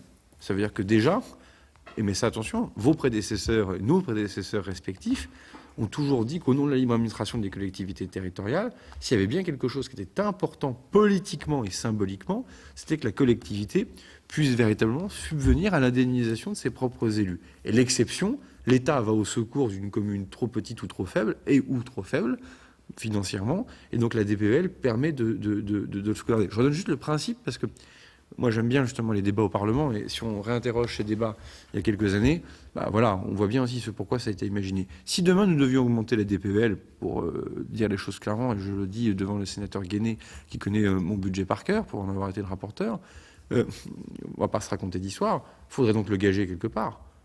Gager de la DSIL ou de la DETR pour augmenter les annuités des élus, je vous pose la question. Je crois deviner la réponse. Donc je pense que déjà ce chemin de crête qui permet d'avancer sur les seuils permettra ensuite à chaque collectivité d'organiser les choses. On pourra avoir le débat, bien évidemment, en séance. Sur les compétences, je pense que la délégation sur le assainissement est quand même un sérieux virage. Alors, la délégation en CGCT existe déjà, comme vous le savez, ce qui permet aussi de reparler de la subsidiarité qui existe, mais pas de manière complètement complète. Et ça me permet aussi de vous répondre, Madame la sénatrice, des sujets aussi trouveront leur sens et leur corps dans la loi de décentralisation. Typiquement, entre départements et régions, on souhaite plutôt le réserver à là. Et pour cause, ça me permet aussi de répondre Monsieur le sénateur du Val-de-Marne, qui lui aussi, comme moi, aime les départements. Posons-nous d'abord les questions de décentralisation, relation État avec le bloc régional et le bloc départemental. Et moi, je crois au département, y compris en Ile-de-France, pour répondre aussi très directement à votre question, Monsieur le sénateur. Et ensuite, comment on peut organiser une meilleure subsidiarité entre ces différentes strates. Mais ça, il faut le penser à l'échelle de la décentralisation et pas qu'à l'échelle de ce qu'aurait l'après-nôtre ou MAPTAM. Je pense qu'il faut être beaucoup plus prospectif et beaucoup plus global. La vraie question maintenant, Monsieur le sénateur Darnaud, c'est, je vous la livre, c'est cette délégation qui est, à mon avis, vraiment quelque chose d'intéressant pour l'avenir dans le bloc communal avec l'Interco. On le fait sur l'eau et l'assainissement, faut-il le faire sur autre chose? La question est ouverte. Là, c'est un vrai travail de commission avec un travail d'étude d'impact un peu précis. C'est plus facile de déléguer une compétence de service et d'investissement qu'une compétence stratégique. Typiquement, sur l'urbanisme, les choses sont moins évidentes. Bon, voilà, mais je le pose là, et il faut le regarder. Sur le CIF, je fais une réponse sans siffler, c'est un mauvais jeu de mots, parce que la première des choses, c'est il y a déjà des choses de fait, mais le sénateur Guéné a raison de rappeler que ça passe complètement inaperçu.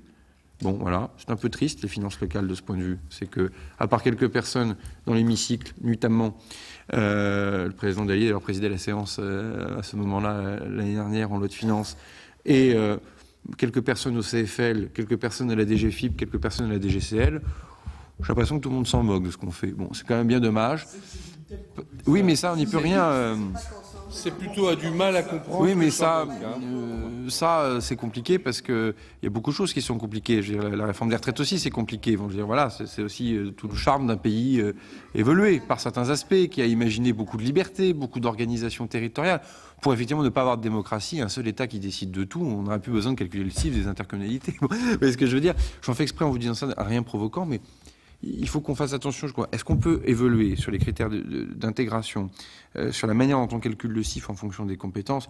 Oui, je peux évidemment, en lien avec Albéric de Montgolfier ou le président Eblé, on peut saisir le CFL et regarder un certain nombre de choses pour voir comment ça évolue. Mais vous verrez que dans le résultat, on verra déjà que des choses ont évolué. Mais regardons-le évidemment, je ne suis fermé à rien. Normes, il faut aller plus loin, je partage. Et ça, pour le coup, je le dis très solennellement ici. Il y a un article dans le projet de loi avec quelques mesures d'assouplissement. Cet article permet donc de faire le porte-avions pour toutes les bonnes idées que vous pourriez avoir par voie d'amendement. Je vous le dis comme je le pense, je serai votre homme. Après, comme d'habitude, étude d'impact. Vous voyez, typiquement, je pense que les conseils de développement sont de belles inventions, de beaux objets.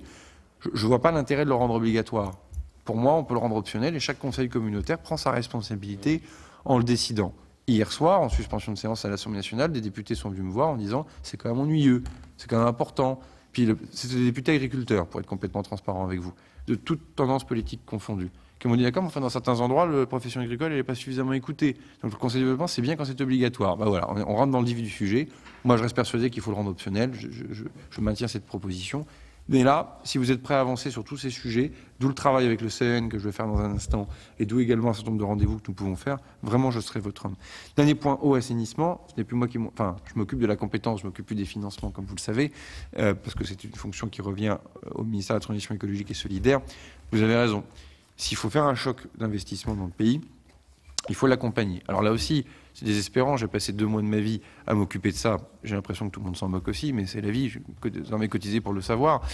On a débloqué 2 milliards d'euros de la Caisse des dépôts pour faire des aquaprêts. C'est vraiment un virage. Des aquaprêts sur 60 ans. C'est la première fois qu'on imagine un produit financier hyper intéressant par le taux, hyper incroyablement intéressant par la longévité du produit. Et évidemment, ça fait une page dans la Gazette des communes. Et puis, gâteau avalé n'a plus de goût, surtout quand la nouvelle est bonne. Circuler, il n'y a rien à voir. Bon, je compte sur vous pour faire la promotion de ce genre d'outils, parce que typiquement, là, c'est des vrais outils qu'on a bâtis avec les élus. Hein. Je n'ai pas inventé ça tout seul dans ma chambre. Hein. Donc, je veux dire, ce sont véritablement des outils qui sont importants et qui permettent de le faire. Sur les fuites d'eau, d'ailleurs, monsieur le sénateur Bonhomme, la situation est très disparate en fonction des politiques qui ont été menées. On va se le dire franchement, c'est le principe de la décentralisation. D'ailleurs, vous avez des collègues élus qui ont choisi de pratiquer un prix de l'eau avec un plan d'investissement important. Vous avez des collègues élus qui ont choisi de rattraper le retard sur l'assainissement et qui n'ont pas pu, pour de bonnes raisons, investir sur l'eau potable parce qu'ils ont mis le paquet sur les eaux grises et sur les eaux claires pendant des années. D'ailleurs, avec des politiques d'agence de l'eau qui les ont beaucoup incités à faire ça avec les primes épuratoires et tout ce que vous connaissez bien. Et en fait, pour être un peu mécanique, et vraiment on a des chiffres qui sont très précis. Et d'ailleurs, André Flageolet, vice-président de l'AMF, qui suit ces questions. Enfin, beaucoup de choses font largement consensus sur le sujet, montrent bien qu'on a plutôt rattrapé le retard sur les eaux grises et les eaux claires, les eaux grises et les eaux noires, dans le pays ces dernières années, et qu'on a quand même un problème de rendement sur les eaux claires. On est sur une moyenne dans ce pays à 50% de rendement. Bon, je suis désolé, il y a d'autres pays qui font mieux et dont les situations hydrologiques sont à peu près similaires. Donc là, il faut qu'on puisse le dire tranquillement.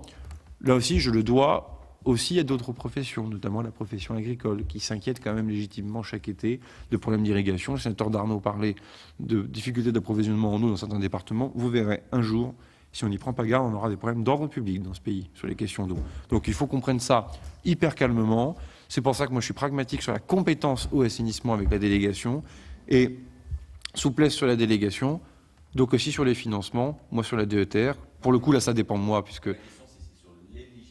C'est ça, sur la DETR, sur les agences de l'eau, ça ne dépend plus de moi, c'est ce que je vous disais. Sur la DETR, ça dépend en partie de moi avec les priorités locales. Moi, je ne suis pas du tout choqué que les EPCI puissent être éligibles à la DETR sur les dépenses d'eau. Il faut qu'on le regarde dans le cadre du projet de loi pour l'indiquer dans la loi de finances, pour être sûr que c'est intéressant. Ça dépend des endroits, monsieur le sénateur Pointreau. Le charme de la DETR, mais j'ai vraiment pas le temps de mener, pour être là jusqu'à 14h, puisqu'on a dit DETR, priorité locale, c'est donc les commissions départementales qui définissent les priorités. Quand je fais un déplacement ministériel à Vesoul, en Haute-Saône, et que des maires me disent « mais je ne peux pas financer de la voirie avec la DETR », je dis bah « oui, mais c'est la commission départementale avec les élus de la MF du coin et des parlementaires qui ont décidé de ne pas mettre la voirie. Donc c'est pas le ministre qui décide. » Non, mais je veux dire, les priorités... Attendez, non, je veux bien tout ce qu'on veut, mais... enfin, les préfets suivent majoritairement les choses. Pas non plus là-dessus faire le procès du corps préfectoral. Je suis extraordinairement girondin, et élu local jusqu'au bout des ongles, mais j'aime aussi l'État. Et force est de constater que parfois, quand des parlementaires m'écrivent pour me dire que tel ou tel maire n'a pas eu le droit à sa DETR pour de la voirie, et que je découvre, me faisant sortir les procès-verbaux des commissions départementales de DETR, que ce sont précisément les élus locaux qui siègent en DETR qui ont exclu la voirie du champ de choses, jusqu'à présent... Comme je suis un amoureux de ces questions, je le gère avec énormément de gentillesse. Un jour venu, je le gérerai de manière plus politique, je vous le dis, en renvoyant aux parlementaires en question qui me saisissent les réalités locales. On ne peut pas dire liberté locale d'un côté et enguirlander le ministre de l'autre côté en disant que, voilà, on se dit les choses, ou alors on recentralise tous les critères de DETR et on en fait une grosse décide. Je ne crois pas que ce soit la proposition du Sénat, ni d'ailleurs la mienne. Donc, voilà, mais je dis les choses parce que, voilà. Donc sur l'eau et l'assainissement, monsieur le sénateur Darnaud, on doit pouvoir avancer. Indemnité je vous ai répondu pour la sénatrice Gatel, mais elle est partie. Sur les retraites, je ne souhaite pas ouvrir le sujet des retraites à mon niveau. S'il doit être ouvert, il sera ouvert par Agnès Buzyn et Jean-Paul Delevoye. Voilà. Puisque au moment où on a une réflexion globale sur la question des retraites, je ne nous vois pas, mais la commission des lois, le rapporteur décideront le moment venu au banc, mais en tout cas pour le gouvernement, je vous ferai cette réponse le moment venu. Au moment où on a un mouvement global sur la question des retraites dans le pays, je ne nous vois pas, par un morceau seulement, qui serait le morceau des élus locaux, traiter la question des retraites des élus locaux. Parce que typiquement, à mon avis, sur la question des indemnités, déjà, on trouve un chemin de crête par la retraite. Faire des choses qui n'auraient pas été concertées, sur lesquelles les associations d'élus, d'ailleurs, ne demandent pas des choses très claires, très précises et très fermes. Je pense qu'il faut là aussi être un peu prudent. Nombre de conseillers municipaux, Françoise Gatel et Rémy Pointreau, ils sont revenus. En fait, il y a deux manières de prendre le bout. La première, c'est de considérer qu'il faut diminuer le nombre de conseillers municipaux dans le pays. Il n'y aura pas d'initiative gouvernementale sur le sujet. Si le Sénat proposait quelque chose de complètement consensuel, évidemment, je le regarderai. Mais vous comprendrez bien que je ne le proposerai pas. Parce qu'en plus, je vois bien le procès qui peut être fait au président de la République et à ce gouvernement, comme quoi nous n'aimerions pas les territoires, les élus locaux, la ruralité, tout ça. J'ai du mal à le prendre bien quand on me dit ça à moi, et j'ai du mal à le prendre bien quand on le dit d'ailleurs au président de la République aussi, pour tout vous dire. Après, s'il y a un consensus dans l'hémicycle large, complet, total, pour dire qu'on peut le traiter, j'ai discuté avec la présidente Éliane Assassi il y a peu de temps, j'ai échangé avec un certain nombre. Je ne suis pas certain que le consensus soit si évident. Deuxième chose, c'est pas parce que vous manquez d'élus dans un conseil municipal pour les municipales de 2020 que vous n'aurez pas de nouveau des volontaires pour 2026. Il y a peut-être un autre bout par lequel on peut le prendre, c'est de se dire que quels sont les irritants ou les difficultés qu'un conseil municipal non complet rencontre. Qu'est-ce qu'il risque, ce conseil municipal non complet ?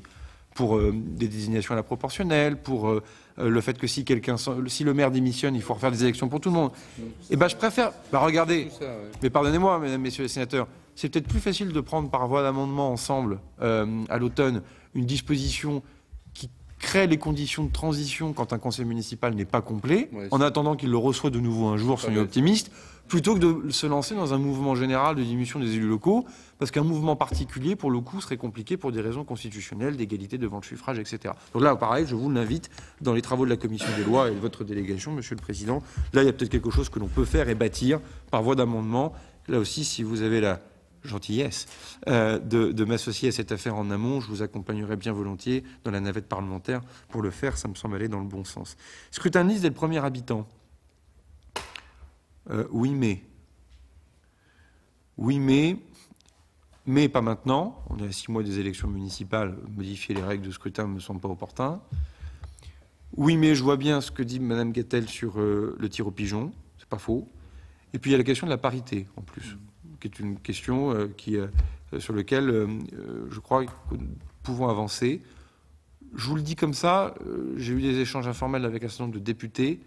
Je n'y serais pas opposé à ce principe-là, dès lors que c'est pour 2026 et pas pour 2020. Je mets ça sur la table. Là aussi, je le ferai si vraiment je sens qu'il y a un consensus pour le faire. Les associations d'élus sont divisées sur le sujet. Pas d'initiative gouvernementale donc. Mais si le Sénat, en lien avec l'Assemblée, si vous en êtes d'accord, si vous arrivez à bâtir un axe Assemblée-Sénat sur le sujet, c'est quelque chose, à mon avis, qui se regarde. Sur le CIF, j'ai répondu. Monsieur le sénateur Bonheur, sur la rupture avec le passé, oui, la rupture avec M. Baillet, j'imagine. Non, mais sur la rupture avec les politiques passées sur les collectivités territoriales. J'ai cru comprendre là aussi un écho local dans votre propos. Sur le DIF, alors vous voyez, il est toujours urgent d'être sage comme un sénateur, puisque les 2 millions d'euros, c'est en 2018. Figurez-vous qu'au seul premier trimestre de l'année 2019, 3 millions d'euros viennent d'être dépensés. Donc, quand quelque chose est nouveau, il faut toujours prendre le temps d'eux. Il y a des explications à ça. Il fallait le temps que ça se mette en œuvre. Il faut que la Caisse des dépôts aussi fluidifie un peu sa manière de faire. Et puis, on est en fin de mandat. Et certaines associations qui gèrent ces choses-là se sont réveillées. Exactement, Président, vous avez raison. Donc, avant de se lancer dans quelconque diminution du taux, etc., considérant la trésorerie, on sera peut-être content au début de mandat prochain, pour toute une nouvelle génération d'élus à qui il faudra assurer un niveau de formation initiale de qualité et intéressant. On sera peut-être content Je sais bien, monsieur le sénateur, mais on sait très bien aussi que ce mandat a été perturbé par plein de choses. Donc, vous voyez, déjà, on passe de 2 millions d'euros en année à 3 millions d'euros en un trimestre. Donc, parce que les mêmes qui me feraient peut-être diminuer le taux d'appel du DIF, si on trouvait des élus locaux dans le pays à qui on refuserait, ou à qui la Caisse des dépôts refuserait une formation parce qu'il n'y aurait plus d'argent, je vois bien que dans la minute, je me prendrais la question en disant qu'est-ce que le gouvernement a fait. Oui, mais j'ai cotisé aussi en 2 ans pour le savoir, que parfois l'enfer est pavé de bonnes intentions. Sur les fuites d'eau, je vous ai répondu. Sur la protection fonctionnelle, je crois que le sénateur Lefebvre vous a répondu, mais on pourra y revenir. Tirage au sort, je partage ce que vous dites. Il y a pas, enfin pour moi, il n'est pas question de remettre en cause la démocratie représentative, mais il est clair qu'on ne pourra plus ne pas associer nos concitoyens sous des formes soit nouvelles, soit très très anciennes, antiques, si j'ose dire, à un certain nombre de prises de décision. Visiblement, quand on décide d'une trajectoire carbone pour décarboner des déplacements dans ce pays, quand on le fait avec un gouvernement qui propose une disposition au Parlement, après elle est votée ou elle n'est pas votée, on voit bien que dans l'acceptation sur les questions écologiques, par exemple, dans l'opinion publique, ça ne suffit pas. Parce que tout est remis en cause, parce que la vérité est devenue une opinion parmi d'autres. Parce qu'on peut aller chez le médecin, mais on regarde quand même sur doctissimo.fr si quand même quelqu'un n'a pas fait une contribution qui est plus savante que ce qu'un médecin a pu produire au bout de 10 ans d'études. Qu'est-ce que vous voulez que je vous dise ? Même le prix Nobel voit sa parole remise en cause par une page Facebook. Bon, donc il est clair que même nous, et même vous d'ailleurs, vous avez consulté 17 000 questionnaires, ce que le Sénat ne faisait pas il y a 20 ans. Donc on a tous évolué sur cette manière de faire. Je crois que là aussi on peut se mettre d'accord là-dessus. Pour avancer, monsieur le sénateur Dallier, mes marges de manœuvre politiques, elles sont à due proportion de notre capacité à créer aussi, non pas le consensus sur la métropole du Grand Paris, je ne suis pas aveugle, mais quand même des voies de convergence. Nous sommes filmés, je fais attention. Mais quand je discute de manière plus discrète avec un certain nombre de décideurs franciliens, parlementaires, non parlementaires, anciens parlementaires, je vois bien que, par exemple, tout le monde veut faire un mouvement sur les EPT. Tout le monde. Quand je repose la question en on, vous êtes, comme d'habitude, hyper franc, hyper cash et constant. Certains de vos collègues, parfois, collègues au sens large, pas que sénateurs, sont moins précis dans la contribution. Oui, c'est bien le drame, mais je ne suis pas là pour aussi, moi, m'assurer de la réélection d'un tel ou d'un tel. Je n'ai pas d'intérêt dans l'affaire, je suis de l'heure. Et donc, quand on est de l'heure, on regarde les questions métropolitaines avec énormément d'appréhension, parce qu'on se dit que c'est très compliqué. Puis en fait, quand on commence à creuser, c'est beaucoup plus simple qu'il n'y paraît. La vraie question, c'est que, et moi je vous propose qu'il faut vraiment que j'y aille maintenant, c'est de peut-être avoir un temps spécifique avec les parlementaires franciliens, pour rentrer dans avec peut-être les rapporteurs d'ailleurs des textes financiers en même temps, qui permet d'aborder les questions institutionnelles et les questions financières. Je le dis juste aussi, est-ce que le Sénat est prêt à un mouvement sur la métropole du Grand Paris en se servant de ce projet de loi? Je crois savoir que là aussi il n'y a pas forcément consensus, ça mérite peut-être un échange avec les présidents de groupe, avec le président du Sénat, pour voir si déjà cela aussi est souhaité. Je vous le dis droit dans les yeux, si elle souhaite, je serai votre homme aussi. Mais moi, je suis prêt. Mais bon. On avancera. Monsieur le sénateur Lefebvre, je pense vous avoir déjà répondu, et merci de ce que vous avez dit sur le bicamérisme, parce que moi aussi j'y crois beaucoup. Et monsieur le sénateur Savoldelli, pour le coup, il est parti, donc ça va me permettre de gagner du temps, mais je lui ai déjà lui aussi répondu. Monsieur le sénateur Pointereau, sur le nombre de conseillers municipaux, je vous ai répondu. Sur la soulte, je crois beaucoup au CLECT prospective et non plus au CLECT qui arrive pour solde de tout compte. Je crois beaucoup aussi... Ben non, mais c'est vrai, je veux dire, la CLECT arrive une fois que tout est fait. Bon, c'était un peu curieux quand même, original cette affaire. On va chez le notaire avant d'aller chez monsieur le maire, normalement. Et on pose la question aux jeunes mariés, on a tous été élus municipaux, en tout cas la plupart, est-ce que oui ou non il était procédé au conclu un contrat de mariage? Les époux vous répondent oui ou non. Ils ne vont pas chez le notaire quand ils sortent de la mairie. Bon, ce que je vous dise. Donc ça, à mon avis, ça se corrige. Comme pour d'ailleurs les études d'impact.